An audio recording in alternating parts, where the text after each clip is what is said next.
आप थोड़ा ध्यान से इसको देखें और समझे, किसी मगप मत करना, रट्टा मत मारना, सिर्फ ध्यान से समझना कि चल क्या रहा है, हो क्या रहा है, ठीक है ना। सो एक इंटीरियर का सीन ले लेते हैं।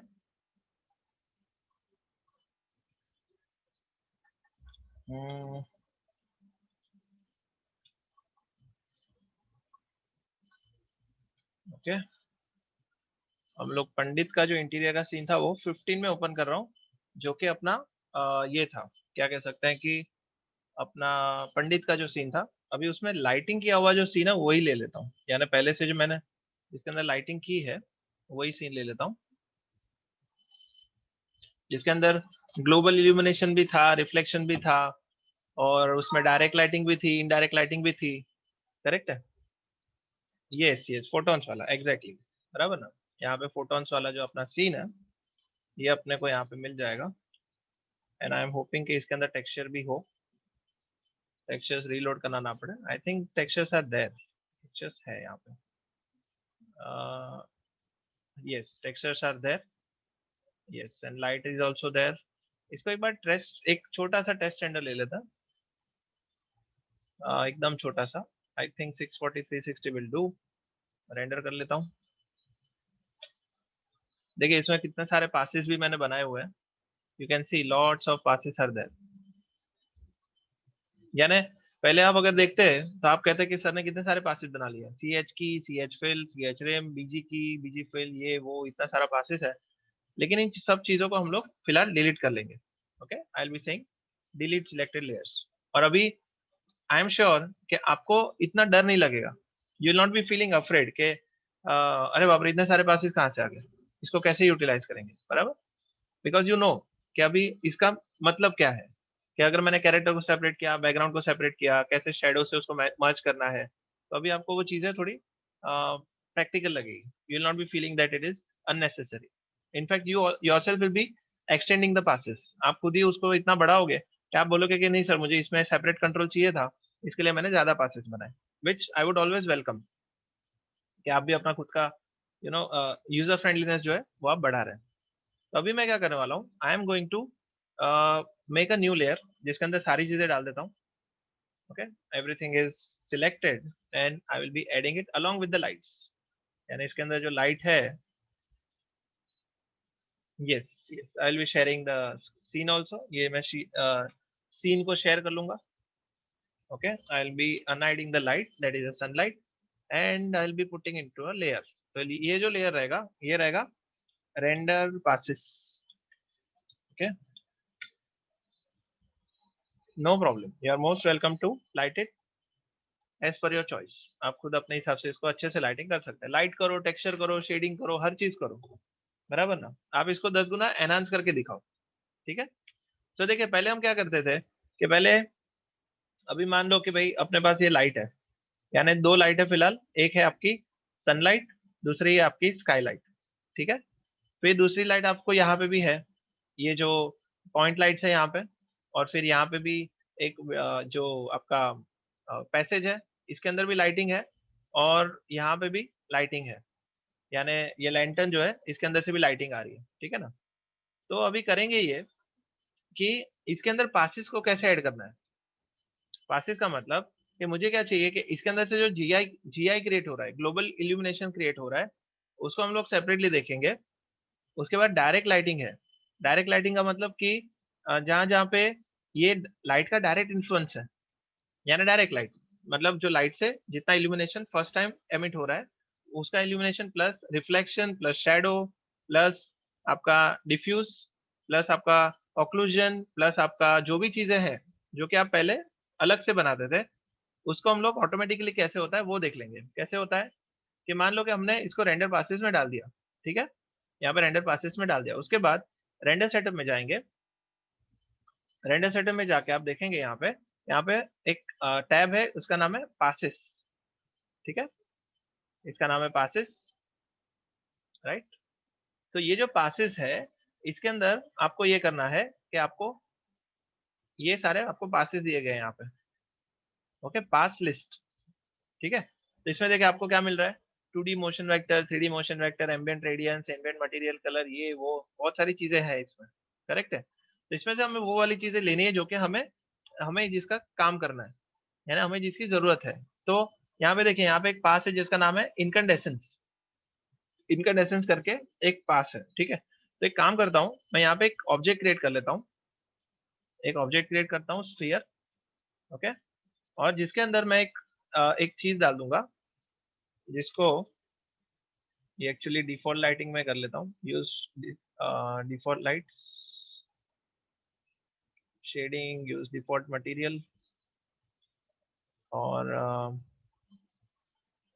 Use default lighting. इसमें लाइटिंग ठीक से दिख नहीं रही है, बट नेवर माइंड।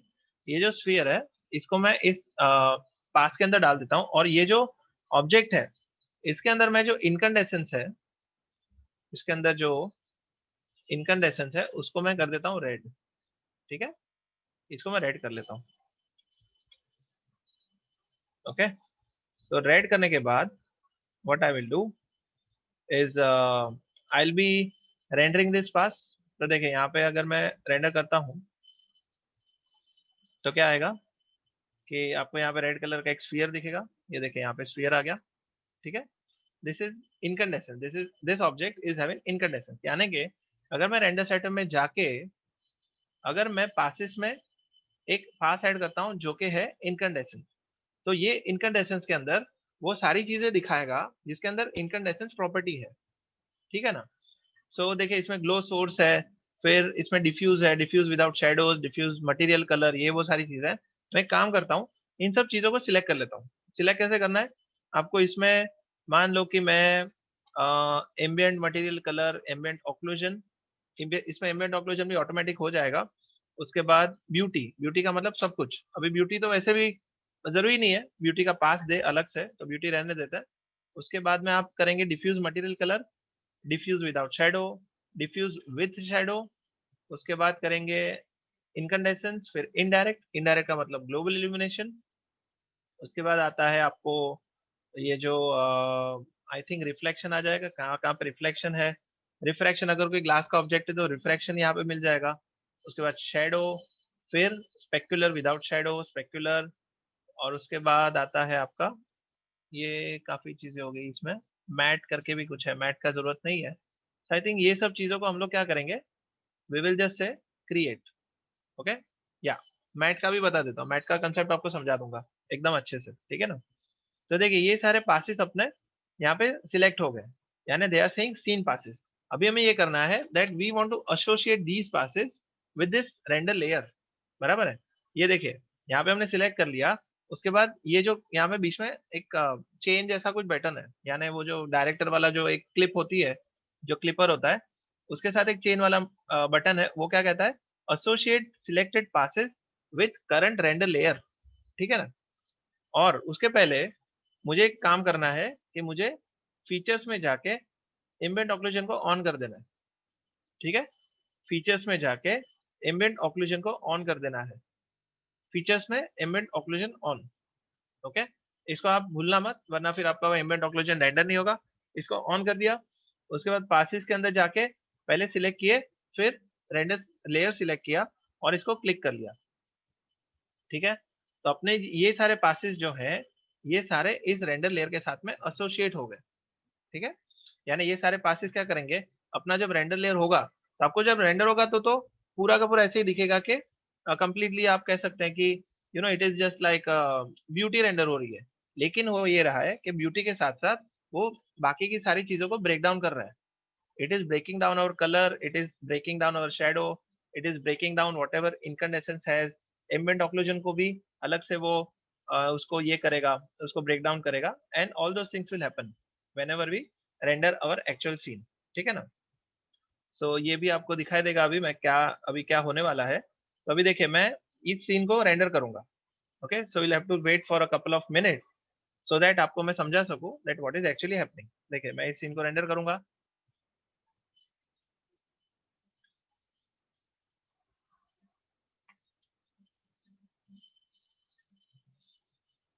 और देखिए, ये मेरा जो सबसे अच्छा डिस्कवरी था, कह सकते हैं कि स्टूडियो में ज्वाइन करके, वो ये था। Just a second.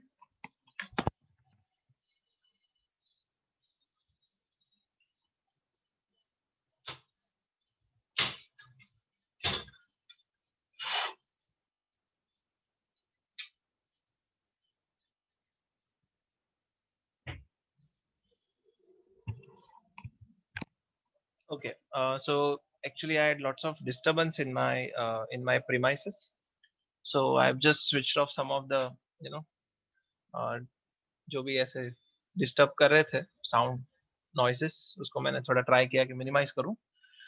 ओके, सो सबसे बड़ी डिस्कवरी ये थी कि cut matte, cut matte, okay, matte और कट मैट, यानी ये जो चीज थी ये मेरे लिए बहुत ही इंपॉर्टेंट थी समझना.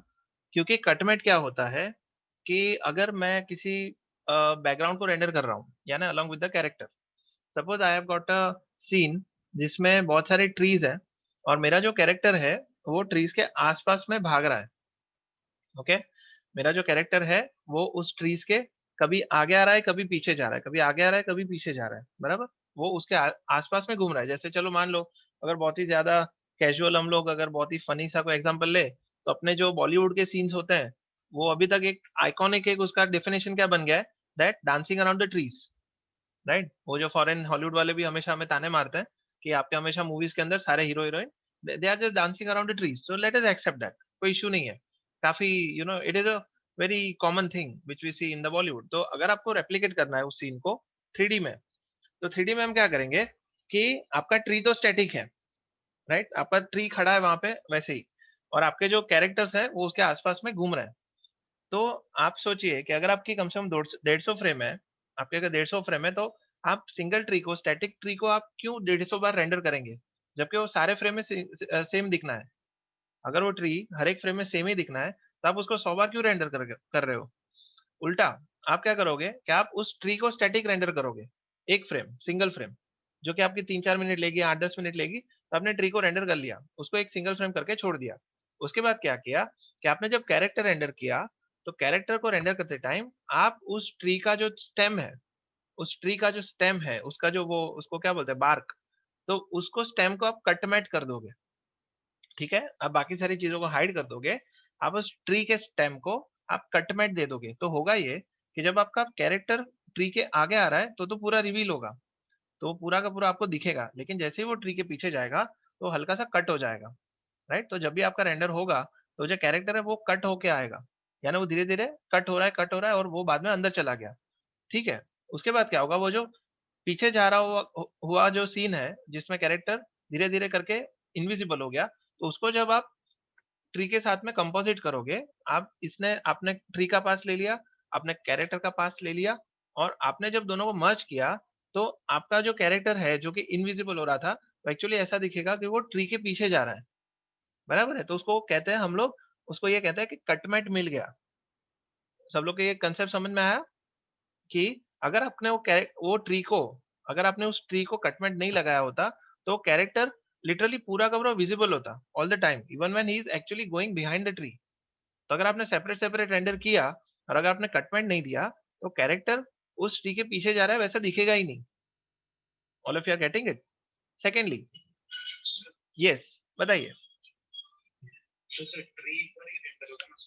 यस यस, ट्री एक ही स्टैटिक रेंडर होगा जब कैमरा स्टैटिक है तब. Okay, when the camera is static, then you can render single frame, क्योंकि आपका कैमरा स्टैटिक है. अगर आपका कैमरा मूव हो रहा है, तो फिर आपको जब तक कैमरा मूव हो रहा है तब तक का रेंडर करना पड़ेगा. ओके, जब तक का आपका कैमरा मूविंग है, तो आपका ट्री भी एनिमेट हो रहा है, तो आपको वो सीक्वेंस एनिमेशन कैमरे का करना पड़ेगा.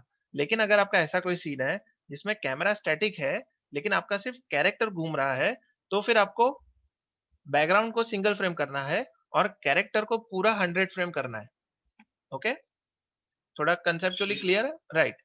अभी ये होगा कि मान लो, देखो, ये तो एक सीन हो गया, वो कैरेक्टर का हो गया. अगर आपको किसी कैरेक्टर के ऊपर आपको क्राउन बैठाना है, यानी आपका कोई ऐसा एक फ्लावर वाला कोई क्राउन है, और फ्लावर के क्राउन को आपके उसको हेड पे बैठाना है, तो होगा ये कि आपने कैरेक्टर को सेपरेट रेंडर किया, और आपको एक एफएक्स वाला बंदा, जो आपका वो क्राउन, वो जो फ्लावर है उसके ऊपर कुछ ग्लिटरी इफेक्ट है, तो ग्लिटरी इफेक्ट करके आपको अलग से देने वाला है. तो प्रॉब्लम कहाँ पे होगा कि मान लो कि आपने कैरेक्टर को सेपरेट किया, उस क्राउन को सेपरेटली रेंडर किया, और आपने एक दूसरे के ऊपर जब बैठाया, तो तकलीफ क्या होगी कि वो जो क्राउन का पीछे का पार्ट है, यानी जो उसका टेम्पल, यानी उसका जो कपाल, हम लोग कहते हैं कपाल, अगर कपाल के पार्ट को, अगर अपने क्राउन ने उस चीज को काटा नहीं, ओके, अगर हमारे कपाल ने वो पीछे का पार्ट को काटा नहीं, तो पूरा क्राउन आपको 100% दिखेगा, तो वो आपके हेड के ऊपर प्लेस ही नहीं होगा. आप कितना भी ट्राई कर लो, आपका वो हेड का अगर कटमेट नहीं मिलता तो क्राउन आपका ठीक से उसके ऊपर प्लेसमेंट नहीं होगा। आपको लगेगा नहीं कि वो आगे की तरफ आधा पार्ट दिख रहा है और पीछे का पार्ट हाइड हो रहा है। करेक्ट है? सो आपको ये करना पड़ेगा कि जब आप क्राउन को रेंडर कर रहे हो तो आपको उस क्राउन को आपको कैरेक्टर के हेड का कटमेट देना पड़ेगा।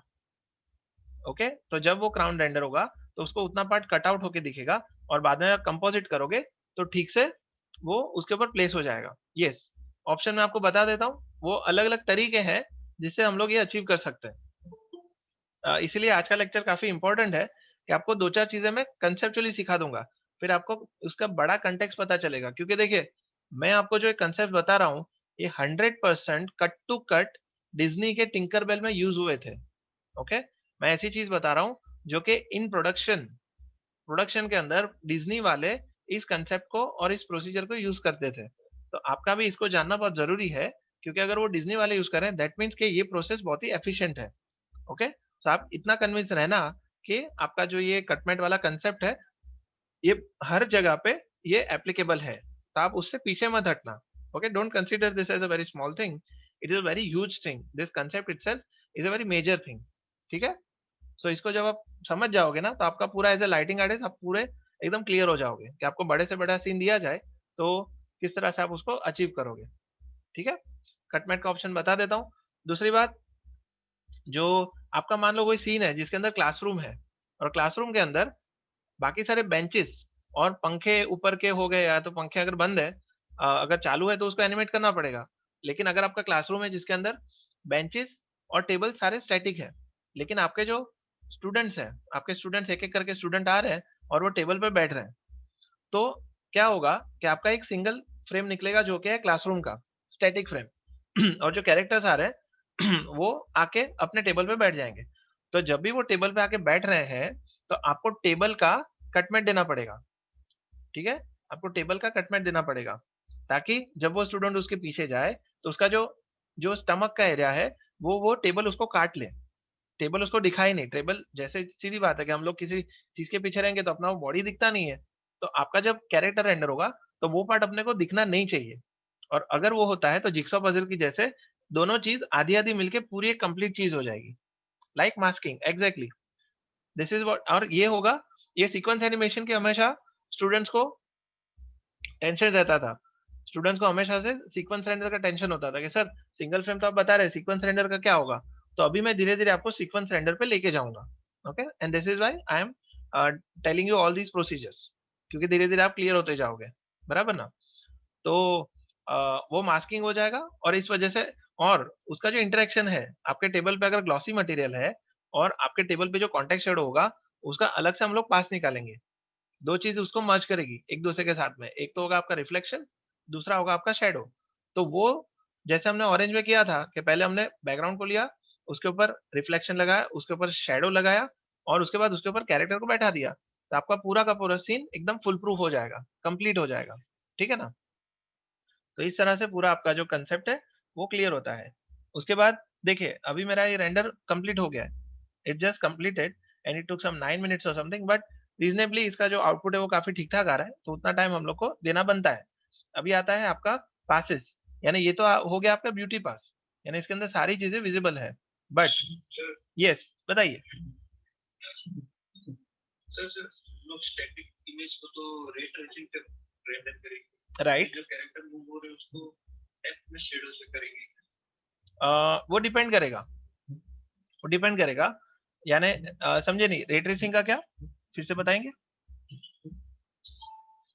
मतलब सर रे ट्रेसिंग में हम लोग को वो फोटो रियलिस्टिक इमेजेस करते हैं। हाँ हाँ हाँ, राइट राइट राइट। और लेकिन जो कैरेक्टर को एनिमेट करते हाँ, करने जाएंगे तो हर एक फ्रेम कितना लेगा?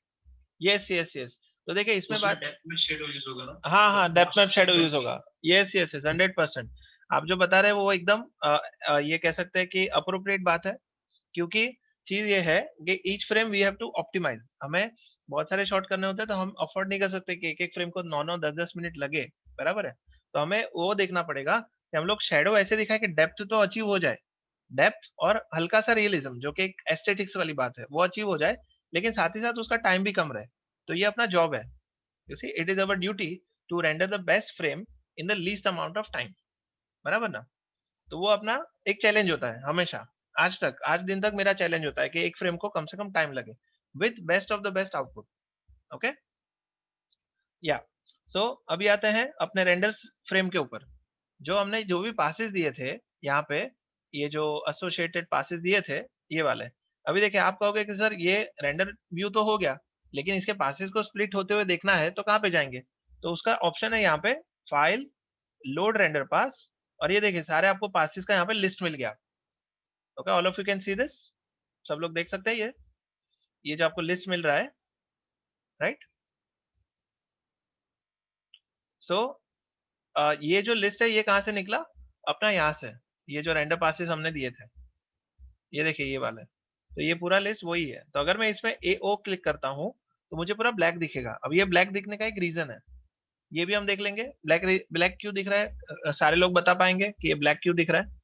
उसके बाद ये है डिफ्यूज, उसके बाद आता है diffuse material colour.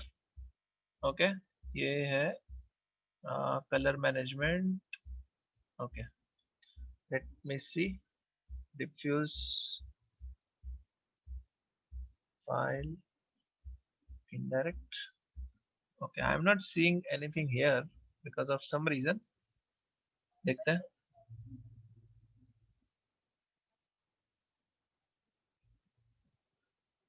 Why every frame is looking the same?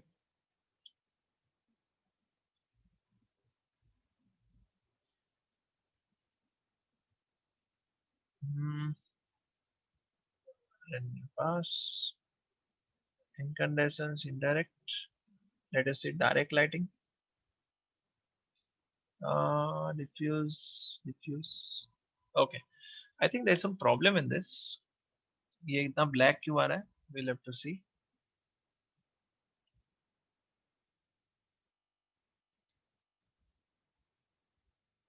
Hmm. Okay, let us try again. फिर से करते हैं। Delete layer, and I will be selecting everything. And I'll be taking only single light this time. आज ज्यादा अच्छा। और दूसरी बात, ये जो लाइट है, lighting show lights, okay, render pass, render में डाल दिया। And I will be saying render pass, and इसको एसोसिएट कर लेते हैं पासिस को। ओके, तो ये सारे एसोसिएट हो गए। Now let us render it quickly. हम लोग इस बार क्या करेंगे, थोड़ा कम सेटिंग्स रखेंगे। Instead of accuracy 1000 I will keep it 250। Final gathering का भी ठीक ही है, इतना काफी है। Let us C.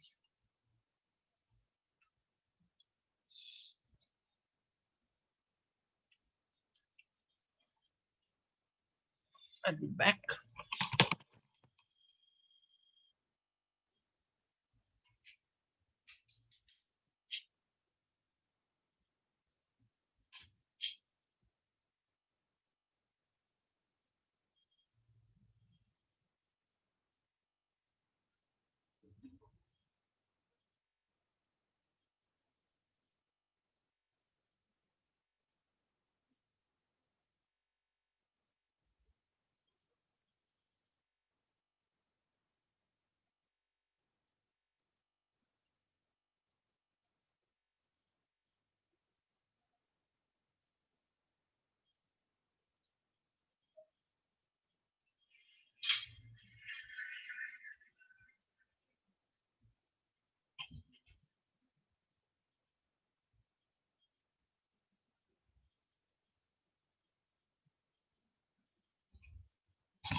Okay, so now this time we are hoping that it will appear जो भी हमें the thing that you are trying to achieve over here होना तो चाहिए, इसमें कोई दूसरा तरीका नहीं है।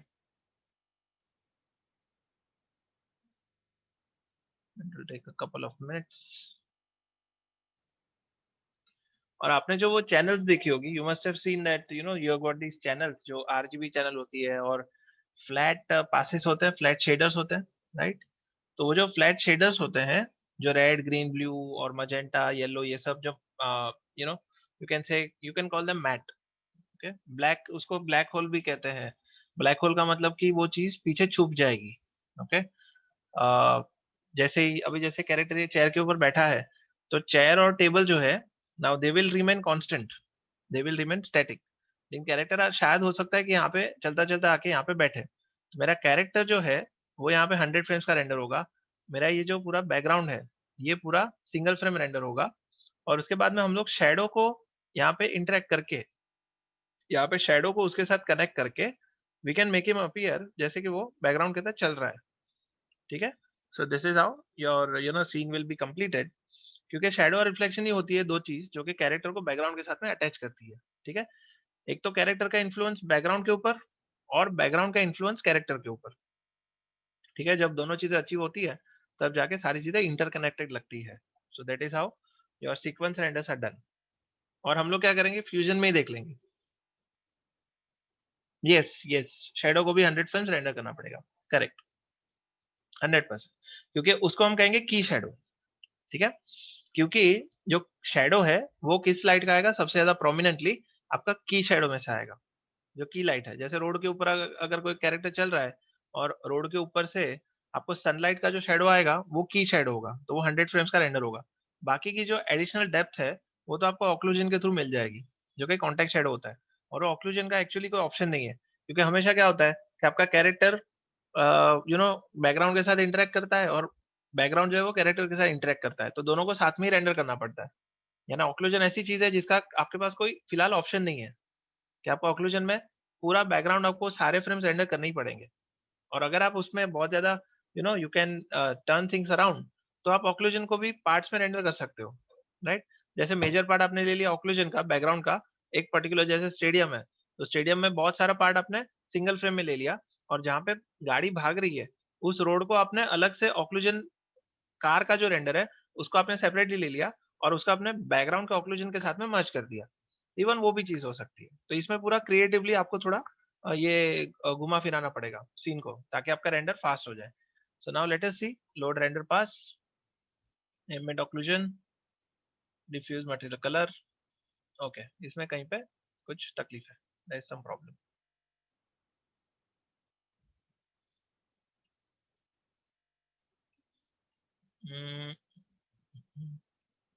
Passes,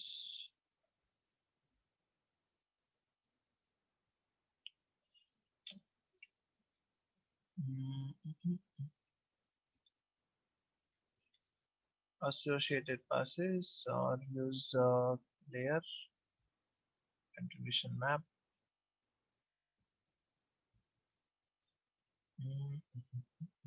Enable color management.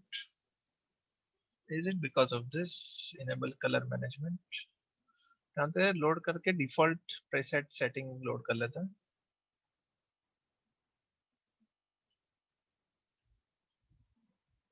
Okay, तो एक काम करता है, इस सीन को ऐसे ही रहने देता है।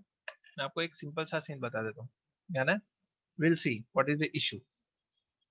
इशू कभी क्या होता है ना, that sometimes things don't happen that the way we want.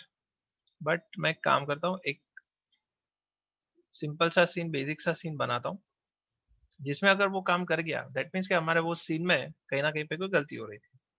तो पहले तो मैं ये जो अपना स्फीयर है, इसको मैं दे देता हूँ एक ब्लिन मटेरियल। ब्लिन मटेरियल में चेकर्ड मटेरियल दे देता हूँ। I will give it some kind of a cloth. Cloth में टाइलिंग थोड़ी बढ़ा देता हूँ। I think I will keep it 10 by 10। Then इसका कलर चेंज कर लेते हैं थोड़ा सा, will make it a bit saturated. Okay, then something like this. Gap colour भी थोड़ा रेड, रेड नहीं,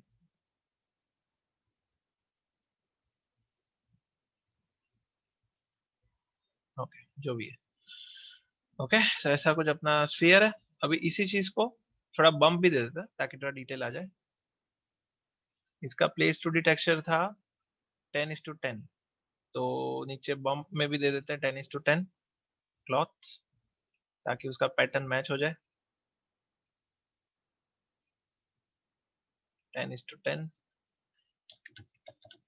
ओके, सो हाईलाइट और स्पेक्युलर थोड़ा अच्छा आ जाएगा इसमें। और बम्प डेप्थ जो है वो कम कर लेते हैं, 0.15 समथिंग, ज्यादा भी नहीं देखना। उसके बाद what we will do is will be having some kind of a dome जो कि इनडायरेक्ट इल्यूमिनेशन एमिट करेगा, क्योंकि इसमें हम लोग फाइनल गैदर भी यूज करेंगे। तो हमें चाहिए कि इसमें थोड़ा सा कह सकते हैं कि इनडायरेक्ट इल्यूमिनेशन अचीव हो जाए। इसको मैं दूंगा इनकंडेसेंस, सरफेस शेडर और थोड़ा सा blue colour to it. Primary visibility off कर देता हूँ। ओके, प्लस एक लाइट दे देता हूँ, स्पॉटलाइट, जो कि डायरेक्ट लाइट का काम करेगी। यानी अपना जो फाइनल गैदर है, ये जो डोम है, ये होगा इनडायरेक्ट लाइट, और अपनी ये जो स्पॉटलाइट है ये हो गई डायरेक्ट लाइट। ओके, जिसका हम लोग थोड़ा पेनुम्ब्रा एंगल भी बढ़ा देंगे ताकि ये सॉफ्ट सा दिखे थोड़ा। पेनुम्ब्रा एंगल ज्यादा कर लो, अप टू 25 और समथिंग।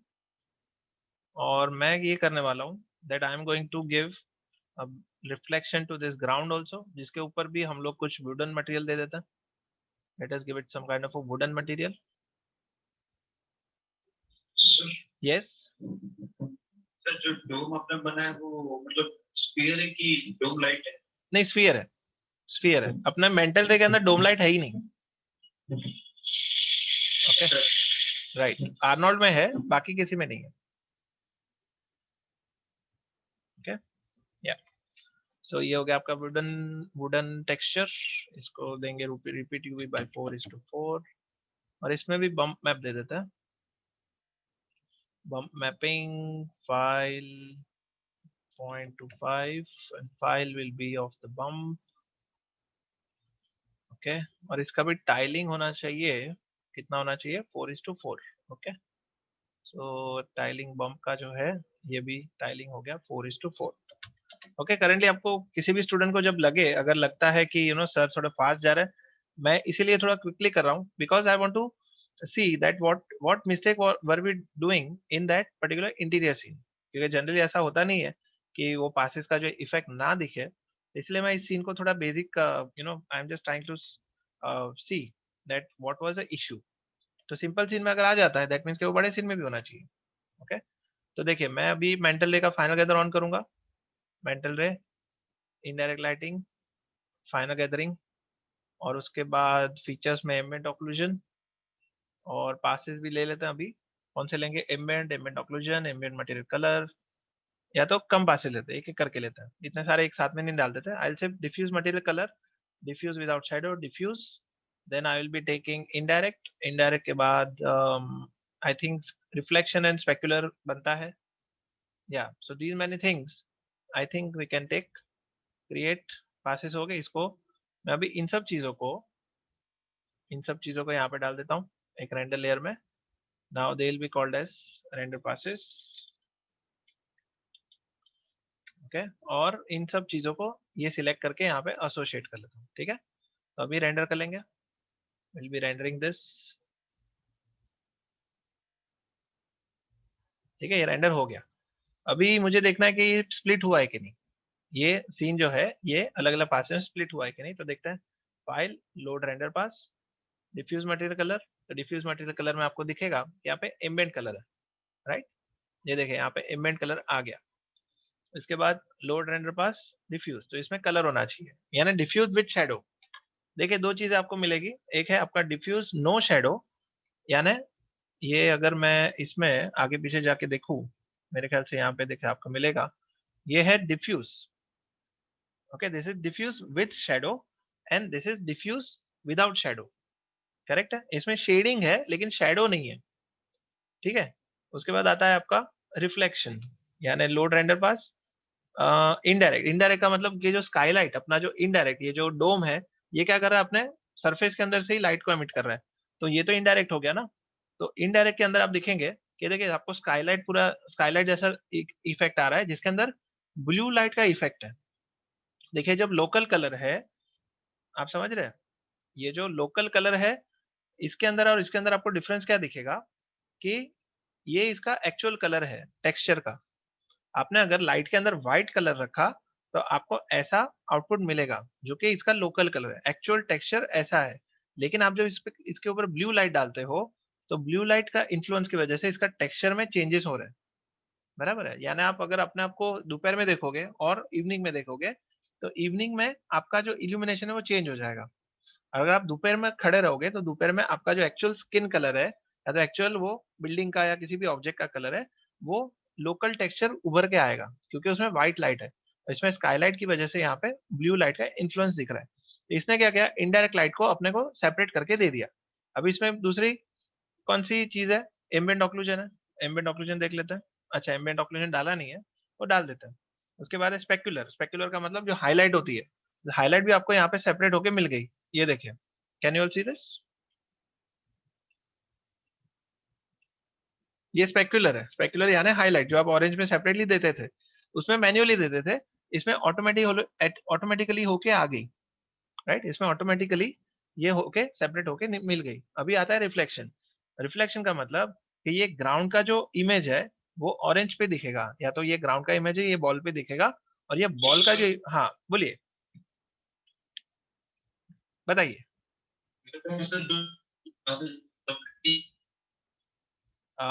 थोड़ा आवाज में डिस्टॉर्शन आ रहा था, फिर से रिपीट करेंगे जी। जो वो मिली थी क्या? फिर से बताएंगे थोड़ा, you know there is some distortion that is coming in the sound, मैं सुन नहीं पाया ठीक से। नहीं सर, मैं बोल रहा था वो जो रेडीमेड पासेस मेंटल लगे हुए हैं, ये वो आर्नोल्ड में है सर? आर्नोल्ड में भी है। यानी देखिए, अभी मैं एक चीज आपको क्लियर कर लूं कि अ, ये जो मेंटल डे के बाद में जो भी चीजें आने वाली है ना, वो उसके अंदर वो मेंटल डे की चीजें होंगी, प्लस वो इजी होंगी। आप समझ गए? यानी कि अगर मेंटल डे के पासेस वो मेंटल डे के शेडर में प्रीसेट्स थे, तो आने वाले जितने भी सॉफ्टवेयर है उन सारों में प्रीसेट्स होंगे जो कि मेंटल से बेटर होंगे। यानी ऐसी कोई चीज होगी नहीं जो कि मेंटल डे में है और बाकी किसी रेंडरिंग सॉफ्टवेयर में नहीं है, ऐसा नहीं होगा। यानी वो एक बेंचमार्क बन गया। बेसिकली मेंटल ऐसा हो गया, वो एक बैर मिनिमम हो गया।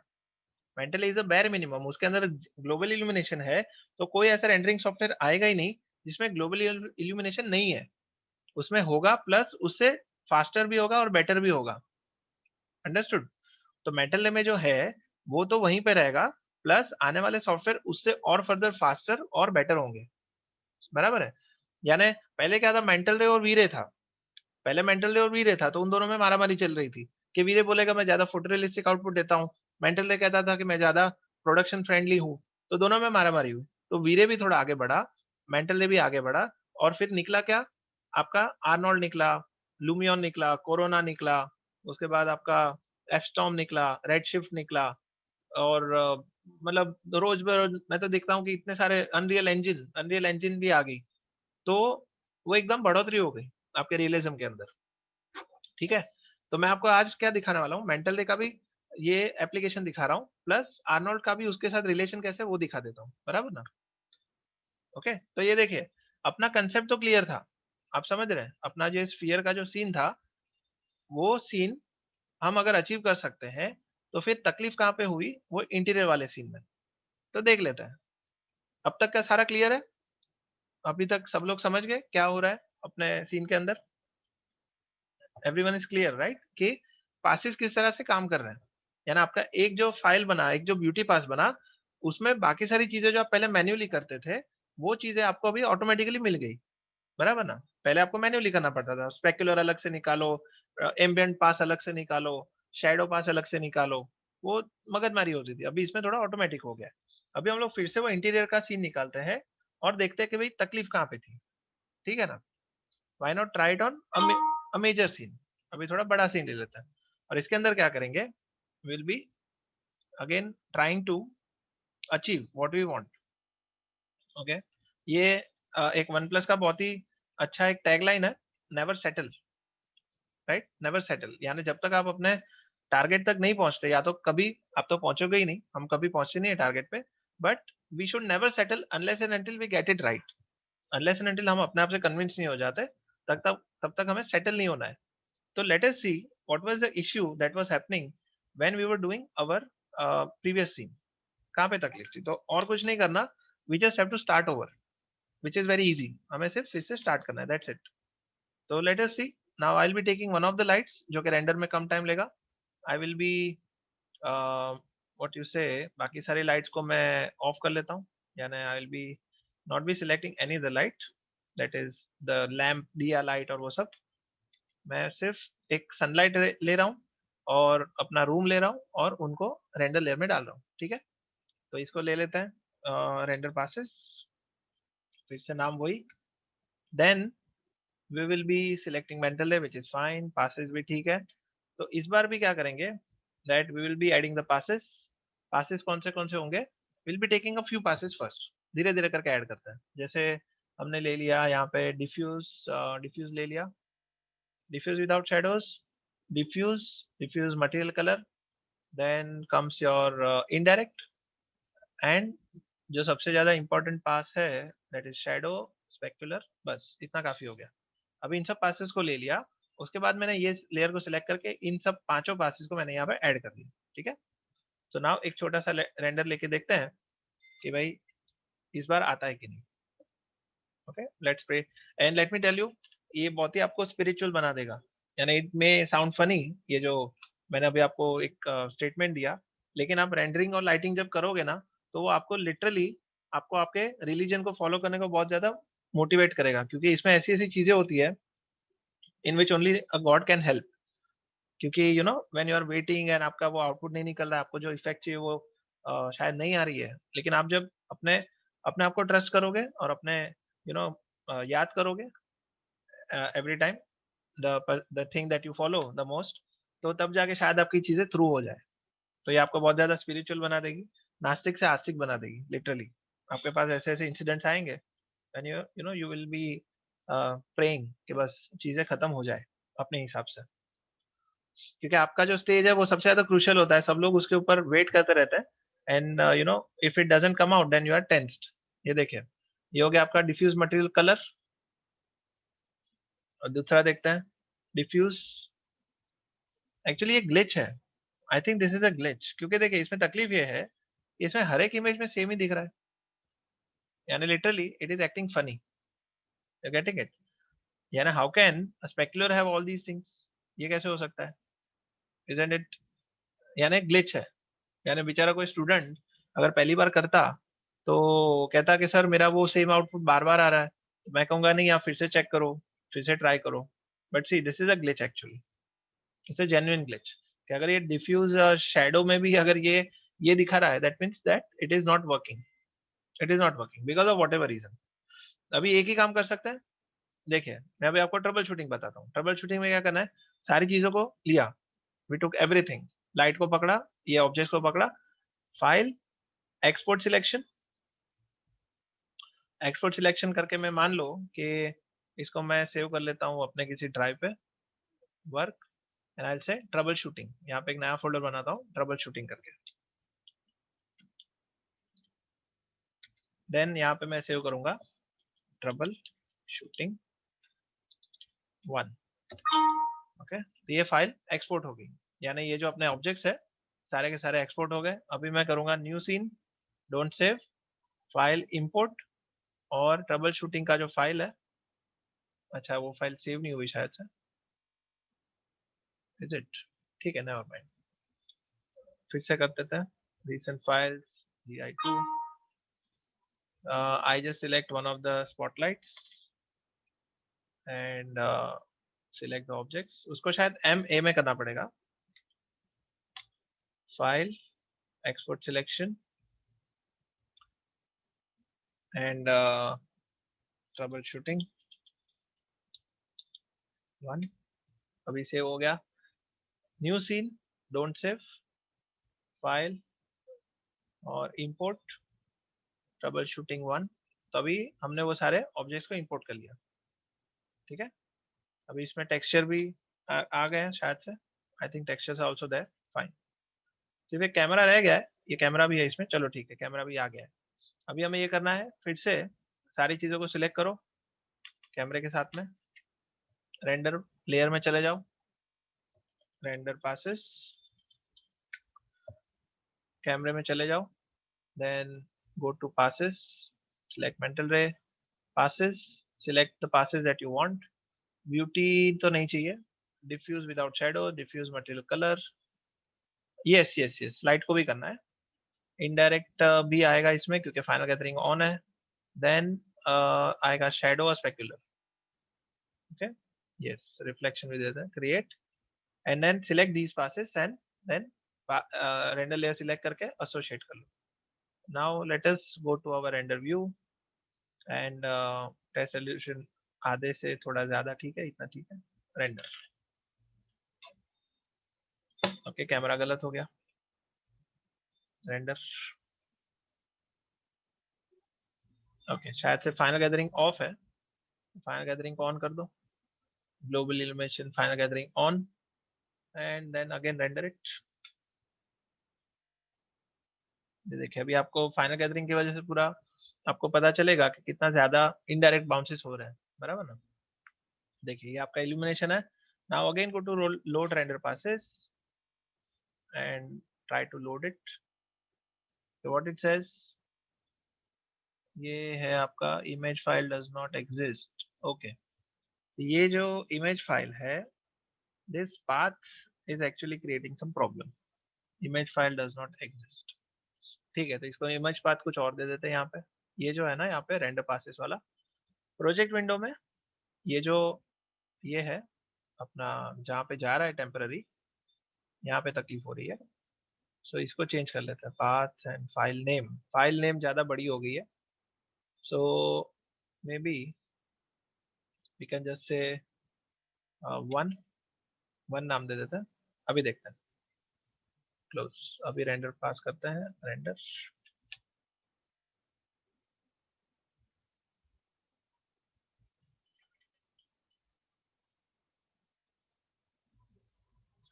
Load render pass,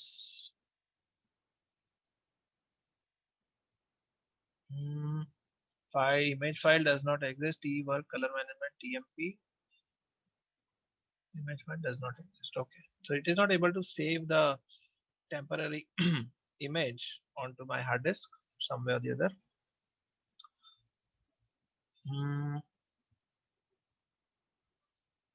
There is something wrong with the image saving. temporary जहाँ पे वो सेव कर रहा है,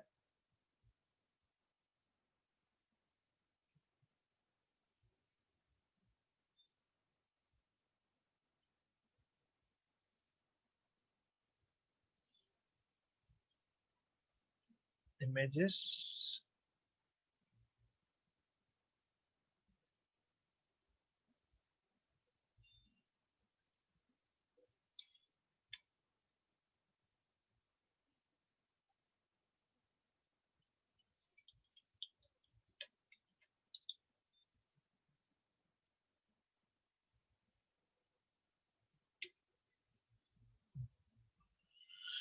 okay, so I hope this time it works. Render passes and this way.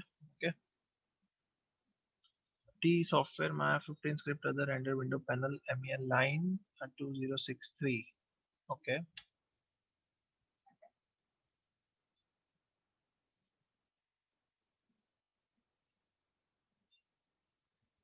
render window panel. Okay, let us try this time.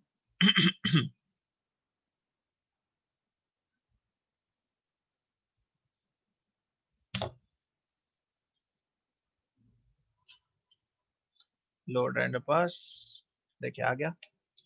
सो देखिए now as I said कि हमेशा क्या होता है कि you know this comes with time.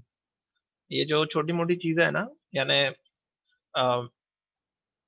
It's more like you learning your, कह सकते हैं कि आप ट्रेनिंग लेते हो, कहीं पे क्रिकेट में नेट प्रैक्टिस करते हो, लेकिन जब वो फील्ड पे आना होता है तो आप जब तक आप 100 मैचेस नहीं खेलोगे तब तक आपको पता नहीं है कौन से बॉलर को कैसे फेस करना. Right, the more you face it the more you come to know. मुझे भी श्योरली, मैं सही में कहूँ, मुझे पता नहीं था कि भाई इशू क्या है, लेकिन हुआ ये कि एज आई सेड कि मैंने शायद आपको वो बोट इंजन का बात किया होगा. I must have mentioned that story to you. Have I told you that story where a boat gets you know उसका बोट का इंजन खराब हो जाता है and stuff like that. Have I told you that story? नहीं बताया, is it? नहीं बताया। सागर को ही नहीं पता या किसी को नहीं पता? I have not told you that story. Any other student? Okay, so देखिए बेसिकली आपको सिर्फ एक्सपीरियंस का मैं आपको इम्पोर्टेंस बताता हूँ। That this is just a story that one of the huge जो अपनी कार्गो शिप होती है वो खराब हो जाती है समंदर के बीच में, और उनको बहुत ही जरूरी होता है पहुंचना उसके पोर्ट तक। तो वो जहाँ पे खराब हुई होती है वहां से वो लोग छोटी सी बोट लेके, नजदीक में एक आइलैंड होता है, वहाँ किसी इंजीनियर को ढूंढने जाते हैं, और वहाँ पे गांव के अंदर सबसे अच्छा इंजीनियर जो है उसको वहाँ पे मिल जाता है। छोटी सी बोट लेके they come to the cargo ship, और वो इंजीनियर वो कार्गो शिप के इंजन डोर में जाता है और पूरा इंजन डोर को ठीक से एक आध 2 घंटे के लिए एनालाइज करता है, और वो कहता है मुझे एक हथौड़ा दे दो। तो उसको डर जाता है कि भाई हथौड़ा क्यों चाहिए, और उसके बाद इंजीनियर एक्सपर्ट है ये मान के वो लोग हथौड़ा दे देते हैं। और उसके बाद में वो इंजीनियर एक जगह पे जोर से हथौड़ा मारता है, जोर से हथौड़ा मारता है, और कहता है कि भाई आप अभी इंजन स्टार्ट करने की ट्राई करो। तो इंजन स्टार्ट करते हो, स्टार्ट हो जाता है। सब लोग खुश हो जाते हैं कि चलो भैया एक्सपर्ट था और उसने अपना काम किया। उसके बाद आती है बात फीस की। वो कहता है चलो भाई फीस की बात कर लेते हैं, कितना हो जाएगा? कहता है सर मुझे 1 लाख रुपया दे दो। राइट? तो एक्सपीरियंस जो एक्सपर्ट है उसने मांगा 1 लाख रुपया। तो जो शिप का कैप्टन था वो कहता है भाई तुमने सिर्फ एक हथौड़ा मारा, उसका 1 लाख रुपया कैसे हो गया? राइट? सिर्फ हथौड़ा मारने का इतना ज्यादा ज्यादा पैसा थोड़ी होता है। तो उसने कहा हथौड़े मारने का 1,000 रुपया है, हथौड़ा मारने का 1,000 रुपया है, लेकिन कहाँ मारना है उसके 99,000 रुपये हैं। राइट? ये मुझे एक्सपीरियंस से पता चला और मैं एक्सपीरियंस बेच रहा हूँ। ठीक है? एक्सपीरियंस का मैं 99,000 ले रहा हूँ, एग्जीक्यूशन का सिर्फ 1,000 रुपया है। तो ये जब आप सॉफ्टवेयर की बात करते हैं, तो ये जो एक्सपीरियंस गैदर करोगे उसी का पैसा आपको मिलेगा। बराबर ना? आप जितना ज्यादा एनालाइज करोगे, जितना गो थ्रू करोगे सॉफ्टवेयर को, the money is about that. And nobody can train you at what stage what things you will face, but the more you use it the more you come to know हथौड़ा कहाँ पे मारना है। okay, so all of you have got the context of the story? Yes, right? So as I said कि all the faculties they are taking you closer to that troubleshooting, कि आप कहीं पे भी अटको नहीं, आप कहीं पे भी रुको नहीं। ठीक है ना? तो देखिए कमिंग टू द पासेस, अभी कैसे कैसे करके हम लोग ने वो इंटीजर को क्रैक तो कर लिया, एक्सपोर्ट किया, उसके बाद वो इमेज पाथ का इश्यू था तो इमेज पाथ को सॉर्ट कर लिया। तो जा जाके हमें अभी चीजें मिलनी शुरू हो गई है। बराबर ना? ये है आपका एम्बिएंट पास। देखिए मैंने एम्बिएंट लाइट यूज नहीं की है, लेकिन मुझे एम्बिएंट पास मिल गया जिसके अंदर पूरा टेक्सचर है। उसके बाद यहाँ पे डायरेक्ट लाइट, यानी मुझे सनलाइट सेपरेटली होके मिल गई। अभी ये हम देखेंगे कि इनडायरेक्ट में क्या दिखता है। तो यहाँ पे अगर हम लोड इमेज करेंगे, लोड रेंडर पास, तो इसमें हम करेंगे इनडायरेक्ट। तो देखिए इनडायरेक्ट में आपको डायरेक्ट लाइट नहीं दिखेगी। If you see now the direct light is not visible, where in direct pass it is there. देखिए इनडायरेक्ट हो गया और ये डायरेक्ट हो गया। राइट? यू कैन सी, ये देखिए ये आपका इनडायरेक्ट और ये डायरेक्ट। तो ये दोनों चीज सेपरेट होगी। तो आप अगर डायरेक्ट लाइट को इसके ऊपर स्क्रीन करोगे तो आपको ये चाहिए वैसे आप इसके अंदर कंट्रोल कर सकते हो। यानी आपका जो रूम के अंदर की लाइट है उसको आप कंट्रोल अलग से कर सकते हैं, और जब आप इसको कंट्रोल करोगे तो यहाँ पे इन्फ्लुएंस नहीं होगा, और यहाँ पे कंट्रोल करोगे तो इसके अंदर इन्फ्लुएंस नहीं होगा। ठीक है? Then comes your another pass which is I think shadow and specular. तो देखिए शैडो इज एक्चुअली, शैडो के अंदर पूरा अनशैडोड आ गया, मतलब इसने काटा ही नहीं। इसने क्या किया कि आपका आपने इसको कंसिडर ही नहीं किया। दिस इज योर शैडो पास, यानी आपका ये पूरा एरिया शैडोड है। तो इसको आप अगर उसमें फोटोशॉप में एक ब्लेंडिंग मोड है, इसको कहते हैं इनवर्स। ओके, उसमें एक ब्लेंडिंग मोड है इनवर्स। तो ये क्या करेगा, जो जो अनशैडोड पार्ट है, जो ये ब्लैक एरिया है उसको वो ये कर लेगा, इन्वर्ट कर लेगा। तो आपको यहाँ पे ब्लैक ब्लैक कलर आ जाएगा। So this you can consider as a shadow area. ठीक है? इसको आपको इनवर्स यूज करना है शैडो पास को। और दूसरा लास्ट में आता है आपका स्पेक्युलर। तो अगर मेरे कैरेक्टर के किसी कोई ऑब्जेक्ट के ऊपर अगर हाईलाइट है तो वो स्पेक्युलर के अंदर दिखाई देगी। देखिए फिलहाल मेरे सीन में कोई ऐसा हाईलाइटेड ऑब्जेक्ट नहीं था, ऐसा कोई शाइनी ऑब्जेक्ट नहीं था, तो यहाँ पे स्पेक्युलर के अंदर आपको कुछ नहीं दिखेगा। ठीक है? और दूसरी बात, अगर आपको एम्बिएंट ऑक्लूजन भी ऑटोमेटिकली निकालना है तो अगर मैं यहाँ पे एम्बिएंट ऑक्लूजन डालता हूँ, ठीक है, AO डाल दिया, एम्बिएंट ऑक्लूजन, लेकिन अभी अगर मैं रेंडर करूंगा तो कुछ नहीं होगा, because I need to switch on the ambient occlusion from features. ठीक है, फीचर्स में से मुझे एम्बिएंट ऑक्लूजन को चालू करना है और उसके बाद मैं इसको एसोसिएट कर लूंगा, यानी मैंने एक पास को ऐड कर लिया, यानी ये जो एग्जिस्टिंग पासेस थे प्लस मैंने एम्बिएंट ऑक्लूजन डाल दिया। तो अभी मैं अगर रेंडर करता हूँ, now if I render it again, तो मेरा एक और फर्दर रेंडर पास ऐड हो जाएगा।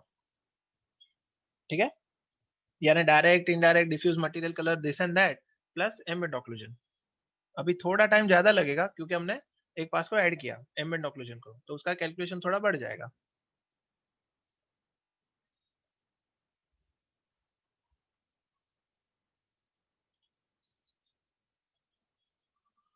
और यही चीज आपको 3D Max में भी मिलेगी, यही चीज आपको हुडीनी में भी मिलेगी, यही चीज आपको सिनेमा 4D में भी मिलेगी। ओके, तो ये एक ऐसा हो गया कि जैसे कोई टेक्नोलॉजी होती है, जैसे रिवर्स पार्किंग कैमरा हो गया, वो एक गाड़ी में आएगा तो सभी गाड़ी में देना पड़ेगा, करेक्ट। अभी जैसे कोई स्कूटर है तो स्कूटर के अंदर जो वो चार्जिंग होता है, आपका USB चार्जिंग है, तो अगर एक्टिवा में दे दिया तो वो जुपिटर में भी देना पड़ेगा, और वो किसी और स्कूटर में भी, सुजुकी एक्सेस में भी देना पड़ेगा।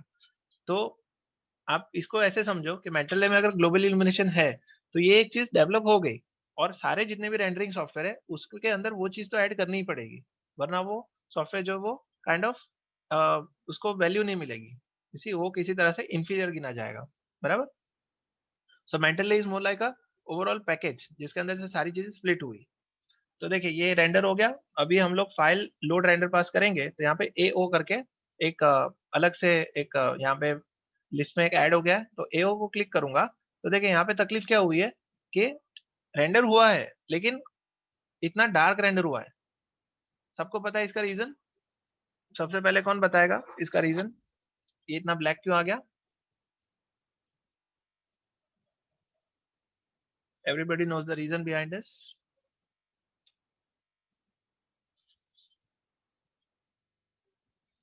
ये इतना डार्क क्यों है?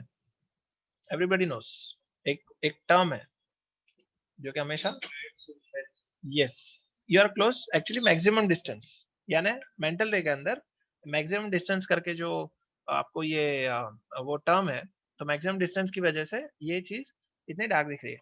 तो अगर मुझे मैक्सिमम डिस्टेंस इसमें कम करना है, यानी मेरे जो दो वॉल्स के बीच में जो डिस्टेंस है वो अभी फिलहाल ज्यादा कैलकुलेट करके वो शेडो को बढ़ा रहा है, तो मैं क्या करूंगा, आई will B double clicking on this AO। देखिए इसके ऊपर डबल क्लिक करूंगा ना, मुझे वो AO का पूरा यहाँ पे ये एट्रीब्यूट्स मिल जाएंगे। See I am getting all these attributes of AO, double click किया मुझे ये मिल गए सारे एट्रीब्यूट्स। तो अभी मुझे क्या करना है, फिलहाल ये ऑटोमेटिकली कर रहा है, currently this is doing everything automatically, तो मैं क्या करूंगा, इसको मेरे हाथ में ले लूंगा। आई will be taking this into my own hands and asking it कि भाई अभी मेरे हिसाब से काम करो। तो यहाँ पे यूज लोकल AO सेटिंग करने पे now it will start accepting my orders. ये यूज लोकल AO सेटिंग्स करने से it will do whatever I want it to do. तो जैसे रेज है 64 जो कि बहुत ज्यादा है, इसको कम करके थोड़े कर लेते हैं 32, जिससे कि अपना रेंडर थोड़ा फास्ट हो जाए। और मैक्सिमम डिस्टेंस जो 0 है इसको मैं फिलहाल कर लूंगा 3। ओके, तो अभी मेरे सेटिंग्स काम करने शुरू हो जाएंगे। तो देखिए अभी मैं फिर से रेंडर करता हूँ, तो वो जो ब्लैकनेस थी वो भी कम हो जाएगी क्योंकि मैंने वो डिफॉल्ट सेटिंग को थोड़ा ट्वीक कर लिया।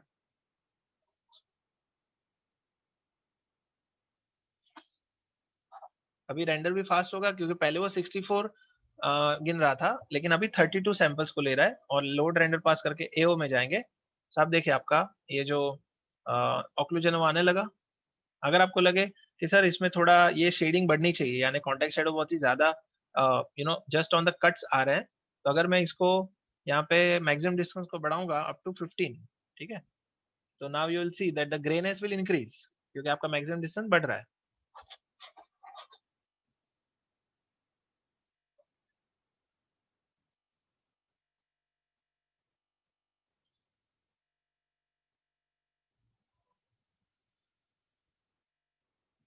ठीक है, तो अभी देखिए ये आपको थोड़ा ग्रे, यानी कह सकते हैं कि इसका शेडिंग बढ़ गई, यानी इसका ओवरऑल डेप्थ बढ़ गया, बराबर। तो now you can compare yourself कि आप जो पहले जो मगजमारी करते थे कि फिल रिम अलग अलग से दिया, तो अगर आप रेंडर पासेस यूज करते हैं तो कहीं ना कहीं जाके आपका वो थोड़ा यूजर फ्रेंडलीनेस बढ़ रही है, बराबर है कि नहीं? यानी आपका जो की लाइट का इनडायरेक्ट बाउंसेस है वो एक लेयर में आ जाएगा। बाद में अगर आपने स्काईलाइट डाली और स्काईलाइट के थ्रू भी आपको जो इनडायरेक्ट बाउंसेस है वो अलग से चाहिए, तो आपको उसके अंदर भी अलग से रिफ्लेक्शन, अलग से स्पेक्युलर, अलग से शेडोज उस पर्टिकुलर रेंडर पास के मिल जाएंगे। यानी हर चीज में स्प्लिट होगा। और इसके जो इंडिविजुअल फोल्डर्स है वो आपको बन के बैच एंडर जब करोगे तो आपको स्प्लिट होके मिल जाएंगे अलग से। ठीक है? Now I don't need to go to Photoshop and show you कि किस तरह से काम करेगा। पासिस तो पासिस है। अग्री? यानी पूरा पिक्चर क्लियर हो गया अभी धीरे धीरे करके कि किस तरह से चीजें धीरे धीरे ऑटोमेटिक हो रही है। पहले मैन्युअली करते थे using ambient light, point light, directional light, final gather, ये वो। अभी चीजें थोड़ी अपने आप ऑटोमेटिक हो रही है, बराबर है ऑल ऑफ यू?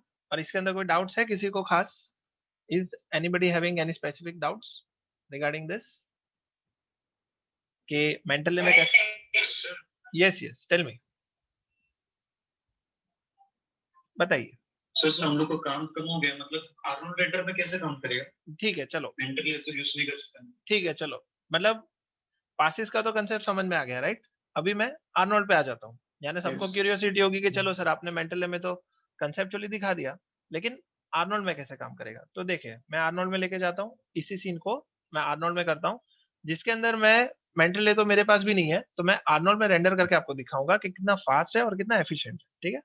तो मैंने इसी सीन को यहाँ पे लोड कर लिया, ओपन सीन, और इसमें ये जो मेरा सीन है इसके अंदर लाइट्स और सारा कुछ है, तो ये तो फटाक से रेंडर भी करना शुरू कर देगा without any delay. Last time we were unfortunate कि हम लोग का, आई थिंक हम लोग वो क्रैश हो गया था एक scene while I was about to show you some very good thing. तो नो प्रॉब्लम। तो देखिए मेरी पूरी सीन सेटअप रेडी है। The only difference is that this time we are going to use Arnold. ये देखिए आर्नोल्ड रेंडर चालू है, इसमें कोई जीआई वी ऑन ऑफ करने की जरूरत नहीं है। हम लोग को सिर्फ ये करना है कि पहले तो आर्नोल्ड रेंडर व्यू ऑन कर देना है। ठीक है?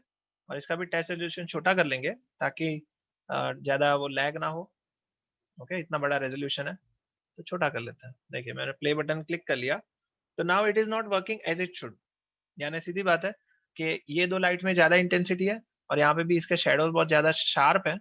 तो कुछ लाइट्स को मुझे थोड़ा इंक्रीज करना पड़ेगा, तो इसको पॉज कर लेता हूँ।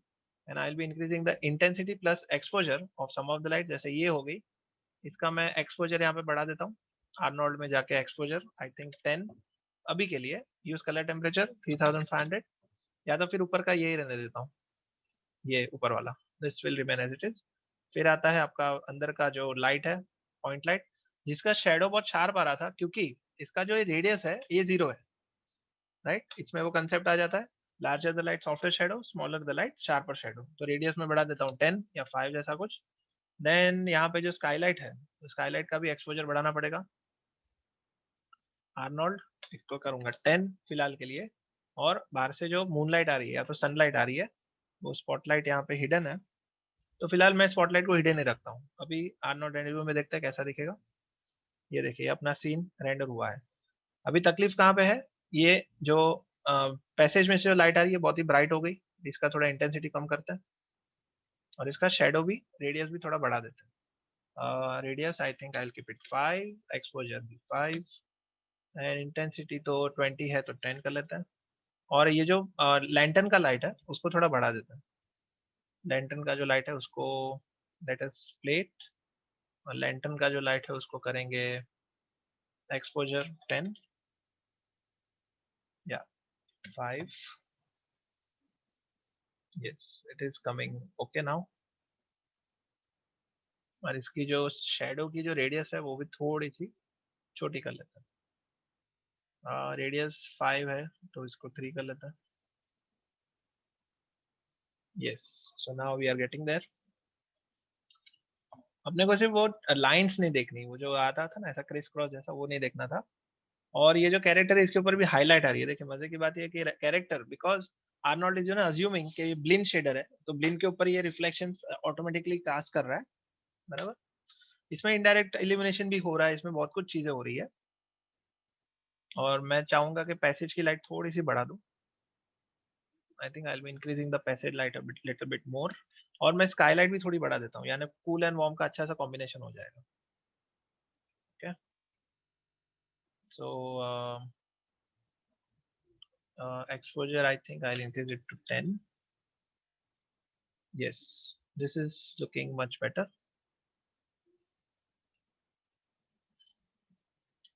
एंड जो बाहर से जो स्काईलाइट आ रही है ब्लू कलर की, उसको भी थोड़ा रूम के अंदर बेटर आने देते हैं.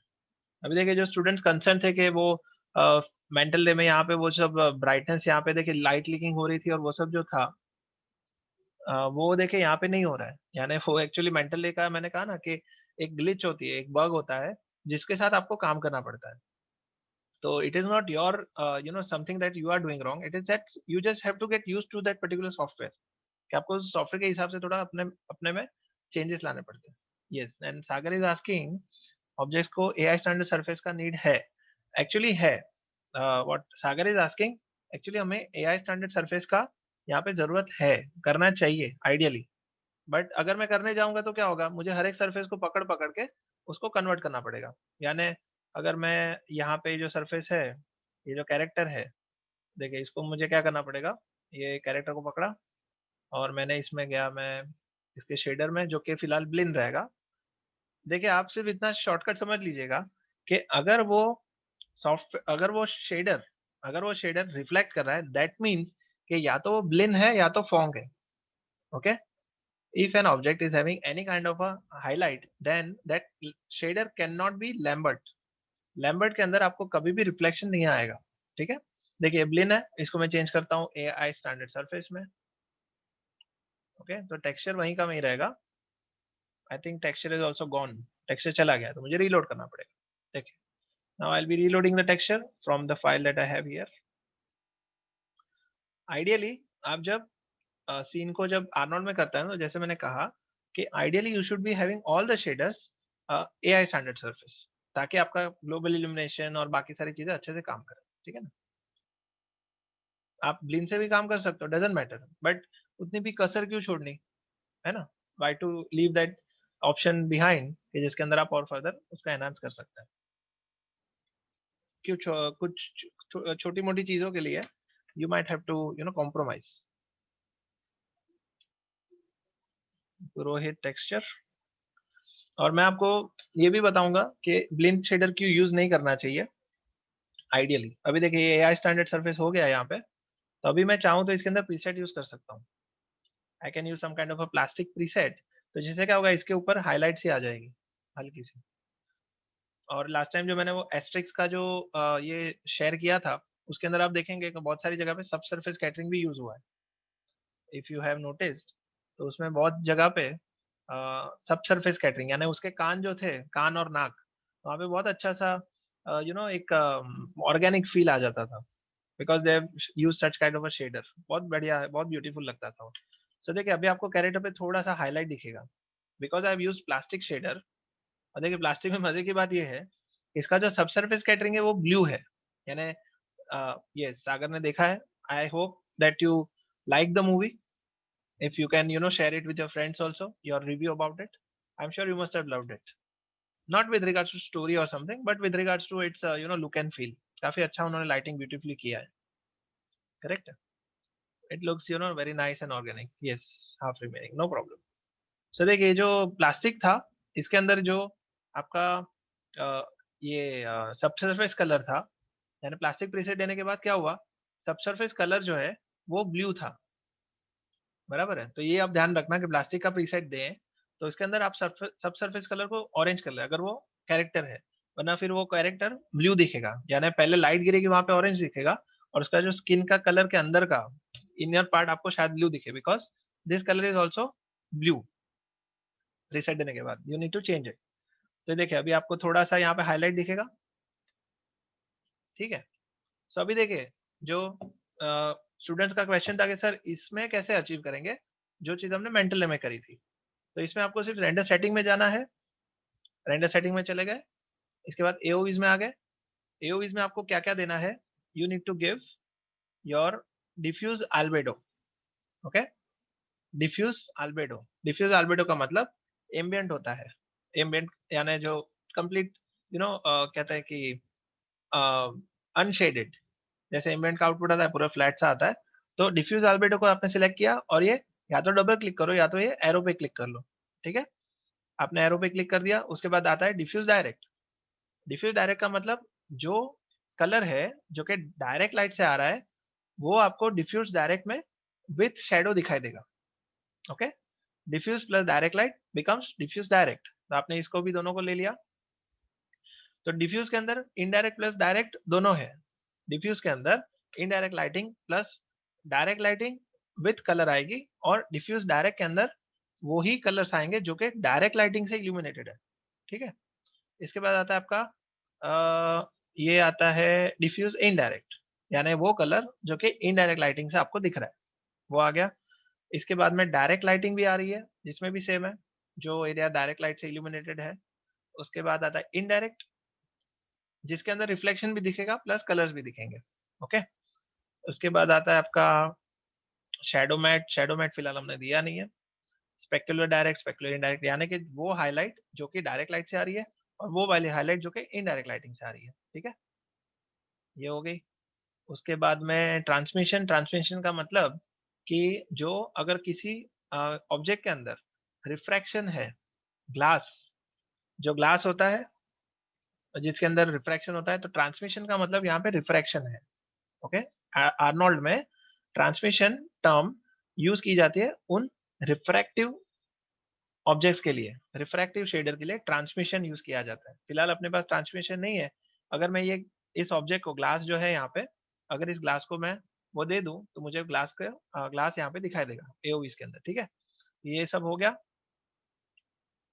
सो I think most of them are done. तो अभी ये सारे ऐड हो गए। अभी आप बोलोगे कि सर इसको रेंडर करना पड़ेगा। मैं कहूंगा इसको आपको रेंडर करने की जरूरत नहीं है, क्योंकि जैसे ही आपने यहाँ पे ऐड कर लिए एक्टिव एओवीज के अंदर, तो आप यहाँ पे देखेंगे इस विंडो के अंदर आपको यहाँ पे एक ड्रॉप डाउन लिस्ट है। ये देखें, ये जहाँ पे रियल टाइम यहाँ पे एक्चुअल रेंडर हो रहा है उसी टाइम पे ये यहाँ पे अपडेट भी हो रहा है। तो जैसे ही मैंने यहाँ पे डिफ्यूज क्लिक किया मुझे डिफ्यूज दिख गया। उसके बाद डिफ्यूज आल्बेडो क्लिक किया तो डिफ्यूज आल्बेडो आ गया। बाद में डिफ्यूज इनडायरेक्ट किया तो जो जो लाइट डायरेक्ट है देखिए उसका आपको इल्यूमिनेशन मिल रहा है, colour, colour plus direct light. अभी डिफ्यूज इनडायरेक्ट करूंगा तो वो वाली लाइट जो कि बाउंस हुई है। Now these are light that is bounce around, तो ये वो वाली लाइट है। उसके बाद आता है आपका डायरेक्ट, यानी direct light with colour with highlight. Specular, specular देखिए, स्पेक्युलर में आपको यहाँ पे हाईलाइट्स दिखेगी, जहाँ जहाँ पे ये देखिए हाईलाइट्स हैं, स्पेक्युलर हो गया। फिर स्पेक्युलर इनडायरेक्ट, यानी जो हाईलाइट आपकी इनडायरेक्ट लाइट से आ गई वो आपको यहाँ पे ऐसे मिल गई। देन एसएसएस यानी sub surface scattering. Sub surface scattering में हल्का सा आप देख पाओगे यहाँ पे there is some kind of sub surface scattering happening. आपको इसके अंदर अगर रेड कलर में कलर करेक्शन करना हो, वो वाले पार्ट जो कि which are having some kind of sub surface scattering, तो उसके अंदर भी आपको यहाँ पे दिखेगा। ये देखिए, डायरेक्ट लाइट से सब सरफेस कैटरिंग और इनडायरेक्ट लाइट से सब सरफेस कैटरिंग। यहाँ पे बहुत फेंट है, I don't think if you can see this, but on my monitor it is there. यहाँ पे सब सरफेस कैटरिंग दिख रही है, ओके। सो अभी समझ में आया how easy your Arnold has made everything for you. आपको लीनियर कर्व दिख रहा है अभी, माया सॉफ्टवेयर, मेंटल रे, आर्नोल्ड, बराबर है। अभी चीजें फास्ट हो रही है। अभी कोई पूछेगा कि सर एम्बिएंट ऑक्लूजन क्या क्या करें, बराबर ना। एम्बिएंट ऑक्लूजन को कैसे हम लोग इसमें ऐड करें, तो आपको यहाँ पे लिस्ट में दिखेगा दैट एम्बिएंट ऑक्लूजन यहाँ पे फिलहाल नहीं है। You are not yet given the ambient occlusion pass, ठीक है। तो एम्बिएंट ऑक्लूजन को जैसे आप लोग वहां पे यस आप जहाँ पे वहां पे एम्बिएंट ऑक्लूजन का एक प्रीसेट देते थे, तो इसके अंदर वो प्रीसेट फिलहाल है नहीं, विच इज प्री मेड। आप क्या करने वाले हो कि आप मैन्युअली मैन्युअली एक एक रेंडर यहाँ पे एओवी बनाओगे जिसके अंदर आप उस एओवी को डाल दोगे, यानी आपको एज एन एओवी यहाँ पे मिल जाएगा। कैसे करना है मैं आपको बताता हूँ। आपको क्या करना है कि you need to add a custom AOV. इस चीज को आप थोड़ा ध्यान रखिए, you need to add a custom AOV. अभी जैसे ऐड कस्टम करूंगा, यानी आपको ऑक्लूजन का अलग से एओवी चाहिए, आप क्या करोगे, ऐड कस्टम करोगे, यहाँ पे एओवी नाम बताएगा। आपको एओवी का नाम क्या देना है, एओ, यानी एम्बिएंट ऑक्लूजन आपने क्रिएट कर लिया। तो देखिए यहाँ पे एक लिस्ट में ऐड हो गया यहाँ पे एओ करके। ठीक है, AO करके आपको AO भी मिल गया। फिलहाल इससे कुछ नहीं होगा, देखिए इसमें कुछ भी नहीं आएगा क्योंकि अभी तक आपने वो AI ambient shade दिया नहीं है।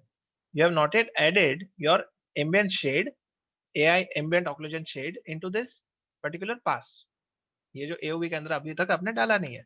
आप क्या करोगे, ये ड्रॉप डाउन एरो पे क्लिक करोगे और आप कहोगे सिलेक्ट AOV नोड। ठीक है, आपने क्या किया, पहले तो एक AOV बना दिया कस्टम करके, बाद में आपने ड्रॉप डाउन एरो पे क्लिक किया, आपने किया सिलेक्ट AOV नोड। आप जैसे ही ये सिलेक्ट AOV नोड करोगे तो आपको यहाँ पे पैरामीटर्स मिल जाएंगे, यहाँ पे आपके थोड़े एट्रीब्यूट्स मिल जाएंगे। ठीक है, ये सब आपको जो एट्रीब्यूट्स मिल रहे हैं, इसमें आपको क्या करना है, आपको जो शेडर है, यहाँ पे जो शेडर कॉलम है, इसके अंदर आपको कॉल करना है AI एम्बिएंट ऑक्लूजन। समझ गए? आपने क्या किया, आपने यहाँ पे जो AOV नहीं था, तो उस पहले आपने ऐड कस्टम करके एक AO नाम का AOV बना दिया। ठीक है, AO नाम का AOV बन गया। फिर ये आपको अलग से यहाँ पे एक यहाँ पे एंट्री मिल गई। तो ये एंट्री मिलने के बाद आपने यहाँ पे डाउन एरो क्लिक करके किया select AOV node. Select AOV node करने पे आपको यहाँ पे एट्रीब्यूट्स मिल गए। ये जो AOV नोड के ये जो ये एट्रीब्यूट्स है, जिसके अंदर आपने शेडर के अंदर आपने वो शेडर कॉल कर लिया जिसको कहते हैं AI एम्बिएंट ऑक्लूजन। बराबर है, AI एम्बिएंट ऑक्लूजन नाम का शेडर कॉल कर लिया। तो अभी अभी आप देखोगे कि यहाँ पे जो ड्रॉप डाउन मेन्यू था जिसमें AO नाम का पास था, जिसमें ब्लैक दिख रहा था, तो अभी जैसे ही मैं इसको सिलेक्ट करूंगा, यहाँ पे AO आपको मिलना शुरू हो गया। अभी आप कहोगे सर ये फिर से वो मेंटली जैसा ही ब्लैक दिख रहा है, सेम आउटपुट है। आप रिलेट कर सकते हैं कि मेंटल डे में भी जब डिफॉल्ट था तो वो ऐसे ही दिख रहा था, जब उसका डिफॉल्ट एट्रीब्यूट काम कर रहा था। आपने क्या किया था, उसमें ट्विकिंग किया था। ट्विकिंग कैसे किया, इसके सेटिंग में गए, ये जो शेडर है उसके सेटिंग में गए और आपने इसका जो इस बार आपने जो इसका फॉल ऑफ है, यस उसमें मैक्सिमम डिस्टेंस था। इसके अंदर आपका जो मैक्सिमम डिस्टेंस का जो टर्म है उसको कहते हैं फॉल ऑफ। ओके, आर्नोल्ड के अंदर जो मैक्सिमम डिस्टेंस का जो टर्म है वो है फॉल ऑफ, और इसमें उल्टे से काम करता है। उल्टे से काम करने का मतलब ये कि जितना आप अमाउंट बढ़ाओगे उतना वो व्हाइट की तरफ ज्यादा जाएगा। It will show you more of a white and clear output. और जितना आप कम रखोगे उतना वो शेडेड आउटपुट दिखाएगा। उसके अंदर उल्टा था, जितना आप कम रखते थे तो व्हाइट बढ़ता था, जितना ज्यादा रखते थे तो ब्लैक बढ़ता था। इसके अंदर उल्टा है। फॉर एग्जाम्पल, अगर इसका फॉल ऑफ यहाँ पे 0.00 है तो ये तो डिफॉल्ट अमाउंट हो गई, लेकिन जैसे ही मैं इसको 0.005 करता हूँ तो आप देखेंगे यहाँ पे ग्रे कलर बढ़ेगा। ओके, यानी आपको ग्रे कलर, इसकी डेंसिटी, इसकी डेप्थ बढ़ रही है। लेकिन मैं जितना इसको ऊपर लेके जाऊंगा, सपोज मैं इसको करता हूँ 5, तो आप देखेंगे व्हाइट कलर बढ़ जाएगा। बराबर है, उसमें मैक्सिमम डिस्टेंस बढ़ाते थे तो ग्रे होता था, इसमें आप फॉलो बढ़ाते हैं तो आपका व्हाइटनेस बढ़ रहा है। उल्टा है, सिस्टम उल्टा है इसमें। बाकी सब सिमिलर है। जैसे मैं अगर बीच में लाना चाहता हूँ तो अगर मैं इसको 0.5 दे देता हूँ तो हो सकता है कि मुझे वो डिजायर्ड आउटपुट मिल जाए। देखिए 0.5 से मुझे मिल गया जो चाहिए था, 1, 1.0, और आई think I can keep it 0.25। So it is similar to your maximum distance being 10 और 15। समझ गए रिलेशन पूरा मेंटल रे और आर्नोल्ड के बीच में? बराबर है, इजी है कि नहीं? देखिए, ये एम्बिएंट ऑक्लूजन भी हो गया, उसके बाद आपका डिफ्यूज भी हो गया, उसके बाद आपका ये क्या कहते हैं, आपका डिफ्यूज इनडायरेक्ट भी हो गया, सब कुछ हो गया, आपको ऑटोमेटिकली मिल गया। और आप स्पीड देखिए, इसमें रियल टाइम है। उसमें हम लोग बैच रेंडर करते थे, उसमें हम लोग मतलब इसमें भी बैच रेंडर करना पड़ेगा।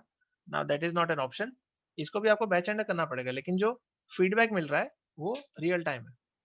आपको 1 सेकंड का भी लैग नहीं है इसमें। Agreed all of you? Speed आपकी एकदम 10 फोल्ड बढ़ गई। बराबर है कि नहीं? ठीक है, और अभी मान लो कि इसमें अमेजन नाम का भी एक ऑप्शन है अपने पास एक अमेजन नाम का ऑप्शन है एओवीज के अंदर। तो मान लो कि ये जो मेरा लैंटर्न है, लैंटर्न के एआई स्टैंडर्ड सरफेस में, लैंटर्न फिलहाल है अपना ये ब्लिन है, तो मैं ब्लिन को अगर एआई स्टैंडर्ड सरफेस में कन्वर्ट करता हूँ, ओके, मैंने लैंटर्न को एआई स्टैंडर्ड सरफेस में कन्वर्ट कर लिया, और इसके अंदर मैं इसका एमिजन है, एमिजन नाम का एक ऑप्शन है। एमिजन क्या करता है कि ये ऑब्जेक्ट को ही खुद को सेल्फ इल्यूमिनेटिंग ऑब्जेक्ट बना देता है। ओके, तो देखिए वेट इसका 0 है तो आपका ये लैंटर्न ऐसा दिख रहा है, लेकिन अगर मैं लैंटर्न को एक एमिजिव ऑब्जेक्ट बनाना चाहूँ जिसके अंदर से खुद से लाइट निकल जाए, जैसे अपना सन हो गया, जैसे अपना कोई लावा हो गया, तो वो सेल्फ इल्यूमिनेटिंग ऑब्जेक्ट है। तो इसमें वेट बढ़ाने से क्या होगा, देखिए देखिए आपका लैंटर्न यहाँ पे ग्लो करना शुरू हो गया, राइट। आपका लैंटर्न यहाँ पे ग्लो करना शुरू हो गया।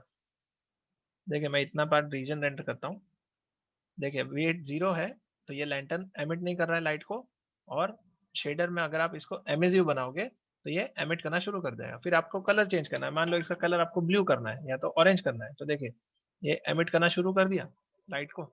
इसको अगर आपने 3 बनाया, ये देखिए आपको लैंटर्न का अच्छा इफेक्ट आ रहा है यहाँ पे। और अगर आपको इस एमिसिव ऑब्जेक्ट का अलग से कंट्रोल चाहिए, तो फिलहाल आपके पास यहाँ पे कोई लिस्ट में नाम नहीं है, राइट। करेंटली आपके पास यहाँ पे लिस्ट में कोई नाम नहीं है। अगर आपको इसका सेपरेट कंट्रोल चाहिए जिसके अंदर ये ऑब्जेक्ट वैसा दिखे कि चलो जो भी सेल्फ इल्यूमिनेटिंग ऑब्जेक्ट है उसका आपको ऑब्जेक्ट का अलग से यहाँ पे कंट्रोल लेना है, तो आप क्या करोगे, एओवीज में जाओगे। एओवीज में जाने के बाद you are given an AOV that is called as emission. ये देखिए यहाँ पे एमिशन नाम का आपको एक एओवी है। तो अगर ये एमिशन को मैं यहाँ पे इस लिस्ट में डाल देता हूँ एक्टिव एओवीज के अंदर, तो ये एमिशन करके आ गया।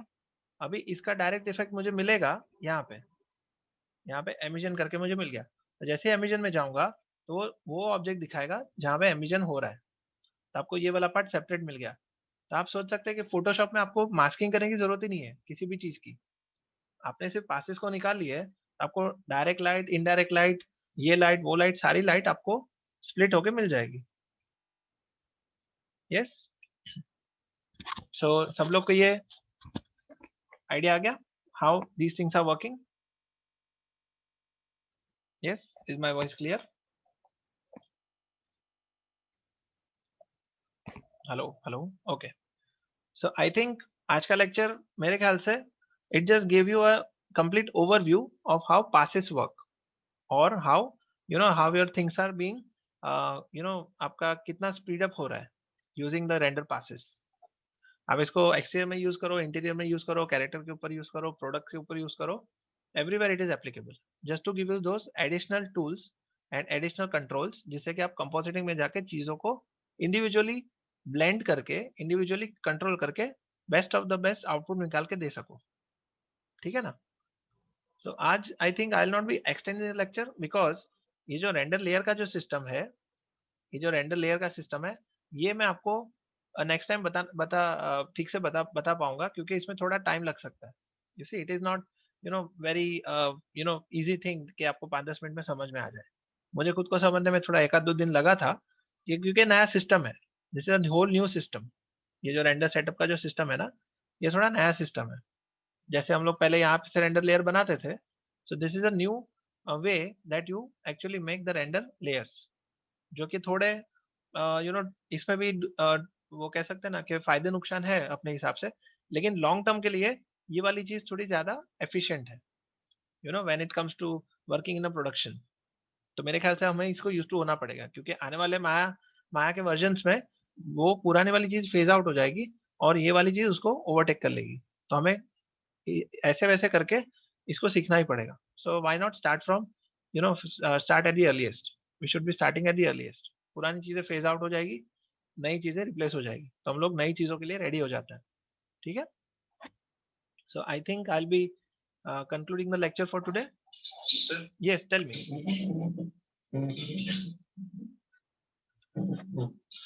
जी, बैच रेंडर भी सेम प्रोसेस होगा? यस यस, बैच रेंडर का same 100 same, nothing is different, nothing is different. आप जो यहाँ पे कलेक्शन बनाओगे ना, देखिए ये जो बनेगा यहाँ पे, सपोज मैं इसको देता हूँ पंडित करके, ओके, ये पंडित करके देता हूँ, और इसका जो सब फोल्डर्स बनेंगे, सपोज मैंने इसके कैरेक्टर को पकड़ लिया और इसको मैंने यहाँ पे कलेक्शन नया बनाया, क्रिएट कलेक्शन पंडित करके, यानी कैरेक्टर पंडित, CH पंडित करके। ठीक है? और मैंने क्या किया कि इसकी जो प्रॉपर्टीज है, इसके जो रेंडर प्रॉपर्टीज है, कहाँ गई प्रॉपर्टीज, रेंडर प्रॉपर्टीज, इसका वो एक दूसरा एक ये होता है। मतलब वो आप एक बार रेंडर बैच रेंडर करके दिखाओगे तभी पता चलेगा ना? यस यस, यानी इसमें ये जो हम लोग लेयर बना रहे हैं ना, तो ये जो सब लेयर्स बनेंगे ये सारे के सारे यहाँ पे, वो सारे आपको फोल्डर बन के मिल जाएंगे। यानी ये जो आपको यहाँ पे इसमें जो पाथ दिख रहा है ना यहाँ पे, ये देखिए आप पासेस यहाँ पे देखेंगे, ये ये वाला, तो वो जो पाथ है, ये वाले पाथ के अंदर ये फोल्डर्स बन के आपको मिल जाएंगे बिना किसी प्रॉब्लम के, राइट। तो ये सारा सिस्टम सेम है, ये सिर्फ इतना है कि जिस तरह से आप लोग वो जो कर रहे थे ना, वो प्राइमरी विजिबिलिटी ऑफ करना, उसके बाद उसका वो ओवरराइड करना और रेंडर सेटिंग में ओवरराइड करना, तो इसमें कैसे करते हैं वो मैं आपको बता दूंगा। यानी उन दोनों में सिमिलरिटी क्या है, उसमें वैसे करते थे, इसमें ऐसे करते हैं। इन दोनों चीज को आपको मैं समझा दूंगा, जिसमें थोड़ा 10 एक मिनट जा सकता है, ठीक है। एवरीथिंग इज द सेम, थोड़ा थोड़ा डिफरेंट, जो इसका वर्क अराउंड है वो थोड़ा डिफरेंट है, इसलिए हम इसको नेक्स्ट टाइम देख पाएंगे।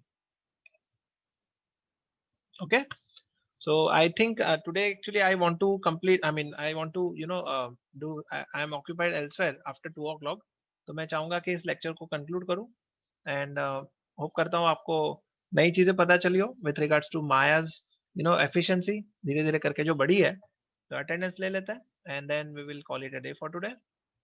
Yes, and before that while I am doing so, if any student has any doubts या questions, they are free to ask जाने से पहले। Yes, anybody has any doubts, questions? D and E. Okay, आज है 19th. So starting with E division today. E division में Sagar is present. Then number 2. Okay, number 2 not present. Krishnakant. Number 3. Number 4. Number 5. Number 5 is present. Number 6 present. Vikas. Okay, Vikas is present. Okay. Then Mayuresh, that is present. Number 6. Number 7. Yes, number 7 present. Number 8, number 9, number 10, 11, 12, 13, 14, 15, 13 present. 14, 15, 8 present. Then 16, 17 present. 18, 18, 19. Okay. 21, 22, 22 present. 24 present. 23 not present. Okay. So 15 Okay, 15 is present. present. Okay. Who all is present? Again? 25, 26 not present. Okay. So I think we are done for the E division. Thank you very much. Next time अच्छे से और बहुत कुछ cover कर लेंगे, ठीक है। So make sure कि आप कुछ प्रैक्टिस करते रहें, क्योंकि ये सब चीजें टेक्निकली बढ़ेंगी और करते करते क्या होगा कि आप भूल सकते हो। देखिए ये सॉफ्टवेयर बहुत जल्दी भूल जाते हैं हम सारे लोग, तो सॉफ्टवेयर को प्रैक्टिस जितना करोगे उतना आपको नेक्स्ट टाइम ज्यादा इजीली आप समझ पाओगे, ठीक है। तो कुछ ना कुछ प्रैक्टिस करते रहो, छोटा मोटा डजेंट मैटर, अच्छा बुरा है, सिर्फ टेक्निकली कंसेप्ट उसका क्लियर कर लो, ठीक है। So E division, thank you so much. Now coming to D division. Thank you Bhumika, most welcome. So D division, number 1, number 2, number 3, number 4. Thank you Sagar, most welcome. Number 4 present. Number 5. Yes, next time presentation देख लेंगे। Yes, next time we will do that 100%. Yes. Number 5 is not present. 6 present. Zishan present. Then Sainath, that is 8. Number 8. Number 9. 10. 11. 12. 13 present. 14 present. Akash. Akash Acharya, Akash Acharya. Okay, पहले आप present थे आकाश। Okay पहले वाले lecture में present है, okay ठीक है। Then 14 1 4 15 present, 10 is present, yes, okay, and then 16 17 present, 18 19 20 present, 21 present, then 22 23 24 25 26 present, okay, so thank you all very much, keep practicing। छोटा सा सीन ले लो, स्फीयर और प्लेन लेके भी कर सकते हो, अपने आप को टेक्निकली साउंड कर लो, जितना आप साउंड रहोगे, ओके, डी डिवीजन नंबर 9, जितना आपको कमांड रहेगा उतना आप नेक्स्ट टाइम कॉन्फिडेंट रहोगे। देखिए software will throw googlies, software अपना अपना अपना रंग दिखाएगा, लेकिन अगर आप जितने कंसेप्चुअली क्लियर होंगे तो आपको पता होगा कि there is nothing wrong that you are doing, it is a software that is creating the problem, ठीक है। So be sure to practise something, कुछ ना कुछ कर लो, दैट्स इट, ठीक है। सो मिलते हैं next time, it was great having you, मजा आया, नेक्स्ट टाइम मिलते हैं, thank you everyone, have a great day, and recording भी शेयर कर लूंगा, I'll be sharing this recording also so that you can refer it, ठीक है, refer करके अच्छा एक अपना खुद का सीन बना लो, ओके, यस जी, थैंक यू, मिलता है, बाय बाय।